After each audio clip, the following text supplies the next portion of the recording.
नमस्कार.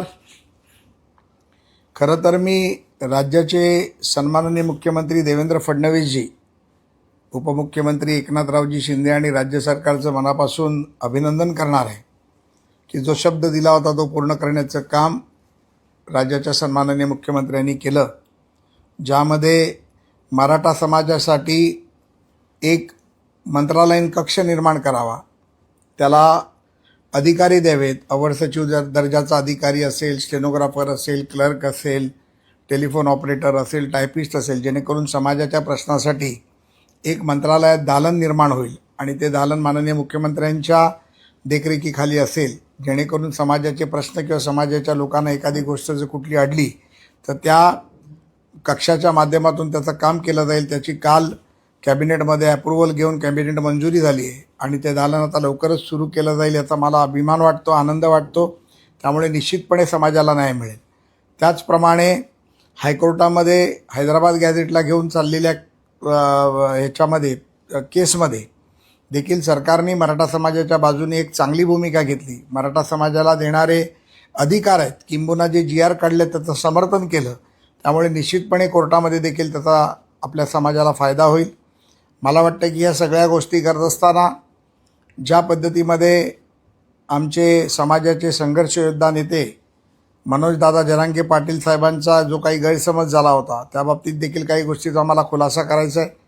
ज्या खुलाशामध्ये निश्चितपणे मी सांगतो की जात प्रमाणपत्र देणं हे काम महसूल खात्याचं आहे आणि जात पडताळणी करणं हे काम सामाजिक न्याय खात्याचं आहे.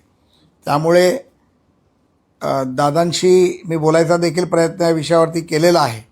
त्यामुळे मला असं वाटतं की बावनकुळे साहेबांचा ज्या पद्धतीमध्ये त्यांच्यावरती जे आरोप झाले, किंबहुना त्यांनी जे पत्र दिलं त्याचा खुलासा देखील त्यांनी केला. मी स्वतः दादांचं त्यांचं बोलणं करून दिलं होतं. त्यानंतर त्याचा दाखले देखील दिले गेले आणि भविष्यात अशी चूक होणार नाही हे देखील बावनकुळे साहेबांनी सांगितलेलं आहे.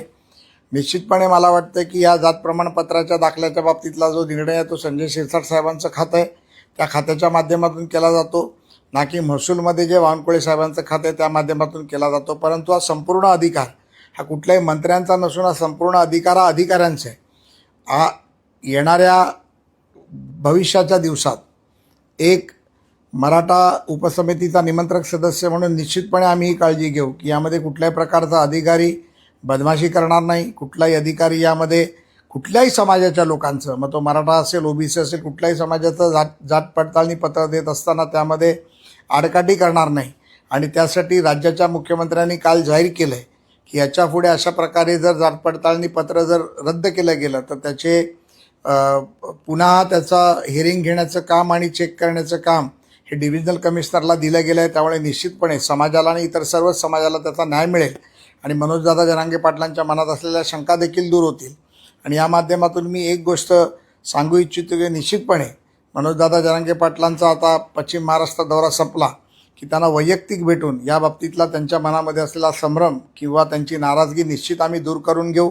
आणि ज्या पद्धतीमध्ये मराठा समाजाला आत्तापर्यंत 22 लाख नोंदी आणि जास्तीत जास्त नोंदी या मराठवाड्यातनं मिळाल्या आहेत, त्या नोंदींचा देखील लेखाजोखा आम्ही त्यांना देऊ आणि ज्या ज्या SOP आम्ही दिल्यात तो देखील देण्याचा प्रयत्न करू.